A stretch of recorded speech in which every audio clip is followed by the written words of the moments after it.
that time of the week again, and welcome to the Gadsden Times Kickoff Show. I'm Teddy Couch, this is Kevin Taylor, and we got a lot of non-region games this week. We sure do, Teddy. It's kind of an off week, if you will, for our area teams. They're all stepping out of region play and playing out of region opponents this week. Some big matchups, though, and actually a big rivalry, couple big rivalries, actually, with Hoax Bluff and Glencoe, and then Albertville and Boaz. Two really big rivalry games there, right in the middle of some important seasons for all four we're talking about right now. Yeah, looking at the county, I mean, we got Coosa Christian is traveling to Victory Christian. West End is hosting Raglan. Southside's hosting Helena. Sardis is hosting Geraldine. Hoax Bluff is hosting Glencoe, which, I mean, I know Glencoe's down right now, but that is always a fun rivalry game. Absolutely. One of the oldest in the county for sure. Gadsden travels to Pleasant Valley, and then Etowah visits Fort Payne, and we have Westbrook Christian and Gadsden City are off this week, and that wraps up the county teams for this week. And what about around the area? Well, around the area, Teddy, we got Albertville's at Boaz, Alexandria's at Cleburne County, as everybody also, some of the old timers would say, they're just playing at Heflin. Right. Yeah, they're going to Heflin. Cedar Bluff's at Galesville, Cherokee County at Weaver, Crossville's at Springville, Fife is at Plainview, Ohatchee's at Leeds, San Rock's at Spring Garden, and quite possibly the biggest game in Northeast Alabama is going to be Piedmont at Jacksonville. That game right there has really caught my eye. Jacksonville comes in undefeated. Piedmont, Piedmont's Piedmont. They just play solid football across the board. So Jacksonville comes in. I believe they're ranked in 4A, and so this should be a really great ball game over there in Jacksonville. Who you got? Well, Jacksonville, they have not been in a tough type ball game like this. However, Piedmont has. I mean, the boys who play over there, they know what a tough ball game, what it means when it comes down to the wire. When when everything gets crazy, they know how to produce. So I have to go with Piedmont just on the sheer experience of knowing what it's like to play in a big ball game like this.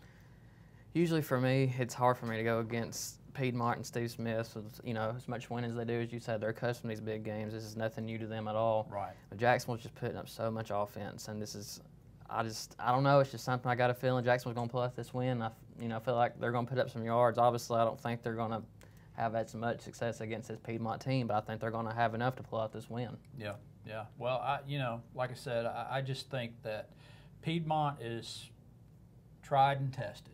Absolutely. Jacksonville, on the other hand, I'm sorry, the book's still out on you. So I'm going to have to go with the Bulldogs. I wouldn't be shocked either way, though. No, I wouldn't either. It's going to be a good one either way. Just welcome to the Gadsden Times Kickoff Show. Just make sure you check us out every Wednesday around 7, 8 o'clock. You can find us on YouTube. You can find us on our Facebook pages, all of our Twitter pages. We'll tweet out the links and check us out. And make sure you also join us every Friday night for the Gadsden Times football review. And we'll come at you around 11 o'clock or so. We'll be recapping the games. We hope you join us and you send us your questions, comments, and we'll be glad to respond to you. Absolutely. And be sure to go to thegadsdentimes.com where you can find previews, videos, photo galleries. The photo galleries and videos, we try to get those up as fast as humanly possible. So say about 10:30 or so, be sure to get online and check out some of the great photography that we have and videos. And then usually around 11 o'clock, we have the game stories up and ready to go. So if you want to kind of get a quick glimpse before you get your paper on Saturday morning, go online to thegadsdentimes.com. Now, looking ahead to this week, Teddy, some of the non-region games we've got, topping out the list. Coosa Christian's going to be going on the road to Pell City to play Victory Christian. Victory Christian's 3-1. Coosa is 2-2, coming off a big region win over Decatur Heritage last week, 54-42. I think Dartavius Britton probably just scored a touchdown just a second ago because this guy just went bonkers last week for Coosa Christian. So this game, when you look at the records, I'm sorry, but I'm going to have to throw the records out. I think that Coosa's tried and tested. I like Coosa to win this game. Yeah, I want to say Victory Christian, their lone losses against Raglan, is that right? Yeah. And Raglan just hasn't played all that well so far this season. I mean, I'm with you. I'm rolling with a hot hand here. I mean, fresh off that win last week for Coosa, I'm going to pick the Conquerors to win this one. And then West End versus Raglan, they're at home. West End was off last week. West End, they're 0-4 out of the chute and struggling, really trying to find some defense. Offense, no problem. Yeah. They can score with the best of you. But defense has been a little bit of a disappointment. They take on Raglan. Raglan is 1-4. They lost last week, as we said, to Victory Christian. These two teams have only played twice in the school's history. The last time they played was in 2009, and West End lost 26-7. Even though West End's 0-4 and their defense is really starting to struggle, I really like West End's offense. I think West End's offense will be too much for Raglan, so I'm going to have to go with the Patriots. Same here for me. I mean, is West End's offense going to be too much for Raglan to handle? I mean, I don't know if they're going to be able to keep up with West End, so I'm picking the Patriots for the same reason you are. Yeah. Southside is at home against Helena. Helena comes in 0-4, lost last week 26-19 to Minor. Southside, they lost last week 42-0 to Etowah. That was a tough pill to swallow. Southside's 1-3, but as far as I just looking ahead, things are going to be looking up for the Panthers. I look for them to win this week, and then I really think they're going to end up winning next week against Douglas. So I look for Southside to get back on the winning column, and they're going to win going away against Helena. That's the same thing for me. I think Southside wins this one pretty big. It's back on the winning side of things in a big way, and they go on. I think they beat Douglas. And that's going to be big if they can do that, because that put them at 3-3 on a 2-game win streak heading into playing Alexandria. Yeah. That would be a big momentum boost for the Panthers for sure. Absolutely, and they need that boost. They really do. Mm-hmm. Next game, Sardis is at home against Geraldine. Geraldine comes in 4-1. Sardis 2-2. Sardis beat Douglas, who we mentioned just a minute ago, 43-7, and then Geraldine beat New Hope 47-14. Geraldine standing at 4-1. That record to me is a little bit misleading because of the teams that they have beaten. They're certainly not world beaters, and because of that, I'm going to have to go with the Lions. Well, when you look at Sardis, they had some of their losses. I mean, they lost against one of the best teams in the state in Etowah. Yeah. And that score is really not indicative of how that game really went. Sardis gave Etowah's offense a lot of problems in that game. I know you look at it, 36-0 don't really look like it, but Etowah scored 3 defensive touchdowns in that game, and Sardis kept giving them chances, to do so. Yeah. And offensively, Etowah struggled a bit in that game. So I like Sardis in this one as well. I think Sardis gets the win tomorrow night, or Friday night rather. Yeah. And then speaking of Etowah 5-0 coming in, and they go on the road to 6A Fort Payne. Fort Payne's 2-2. They were off last week, and then the week before that they won a shootout over Mae Jemison 48-47. Etowah, you win, but then you ended up dropping down a spot to number 3 in 5A. I wish somebody would explain that one to me. But then, Etowah's just playing really good ball right now. Having talked with Coach Drew Knowles a couple days ago, his concern is execution on their end.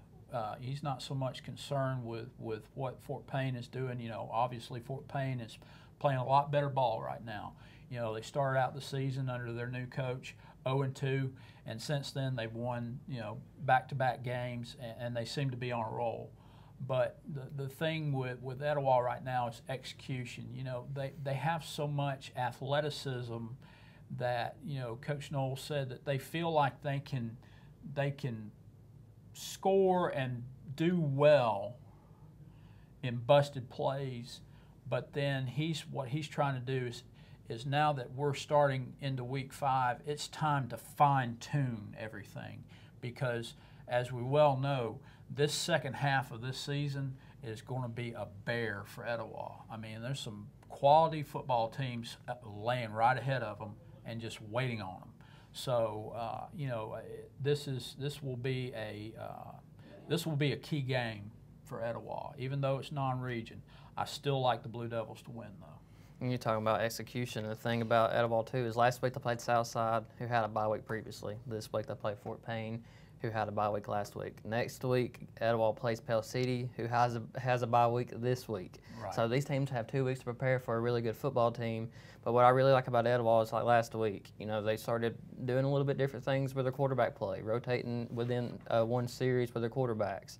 I really think they're going to keep expanding offensively. Yep. They were kind of keeping it vanilla at first, as Coach Drew Knowles said, but I think they're going to keep expanding. Mm-hmm.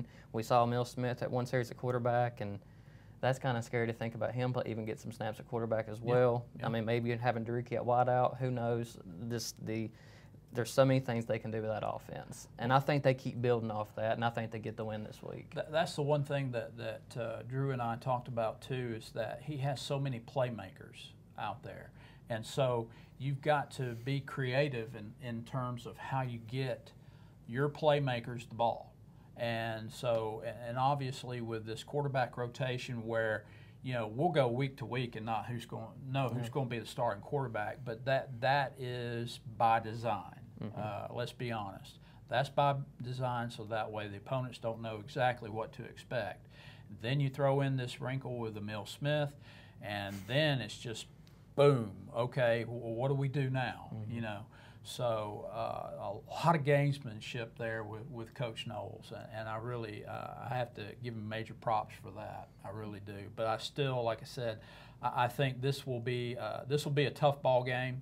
Last year it came down to I think a field goal or so, and I think this go around though I like the Blue Devils to win by at least 10 points. Same here. I mean, it's hard to imagine Etowah not coming out well with the win in this one. They just make sure they don't overlook Fort Payne. Obviously, it's a team you don't want to overlook, No. but I have Etowah winning as well. And then two big rivalry games. The first one, let's look at Hoax Bluff coming to Glencoe. Hoax Bluff remains number 2 in the state, 4-0, beat Anniston 28-18. Glencoe struggling. They've only scored 2 offensive touchdowns in 4 ball games. Yeah. Last week lost to Walter Welborn 40-0. Glencoe is just trying to find some offense, and meanwhile Hoax Bluff's got offense just running all over the place. Whether it's Darian Meads, whether it's Gullidge, whether it's their wide receivers, they've just got so many different weapons out there. They've got too many weapons as far as Glencoe is concerned, and that's why I think Hoax Bluff's just going to win going away. Yeah, it's Glencoe at Hoax Bluff, by the way, Okay. just to make sure everybody does know. But right. Meads, obviously, I mean, when you think of Hoax Bluff, you can't help but think of Darian Meads. I mean, he just scores at will. It seems Yep. like just about every week he's going to get his yards. There's no doubt about that. The thing, though, is kind of what you just mentioned. Glencoe's only scored 14 through 4 games, and Hoax Bluff's only allowed 46 points through 4 games. It's hard for me to imagine Glencoe getting much going offensively in this one. I have Hoax Bluff winning this one pretty big. Yeah. And then just right across the county line over in Boaz, Albertville versus Boaz. This is one of the longest rivalries for both teams in terms of the series goes. Albertville leads at 54 victories, lost 22, and they've tied once. Albertville comes in 2-2, Boaz 5-0, ranked number 9, and they laid the wood to Pisgah last week, 35-14. Meanwhile, Albertville lose a disappointing game to Coleman, 21-0. Boaz is just playing really good football right now. So I feel like with Boaz hosting this game, as much emotion as there is coming into this, I still like the Pirates to win this game and to go 6-0 for the first time since 2003. Which 2003 was also the last time Boaz was ranked. I mean, so they're doing a lot of for the first time in years type things this season. There's no doubt about that. Yeah. The thing about Aberville, you know, you look at them, they're 2-2. They've won, lost. Can't really get some consistency going one way or the other. But I talked to Coach Del Pruitt of Aberville yesterday, and you know, he told me that they almost had 300 yards of offense in their 21-0 loss against Coleman. Wow. You know, he said once they get in the red zone, execution has just been a problem. You know, once they get in there, you know, sometimes they do well, other times they don't, and sometimes they're just shooting themselves in the foot. Yeah. You know, he said he told his team that, you know, we learn lessons, but now I'm tired of learning lessons.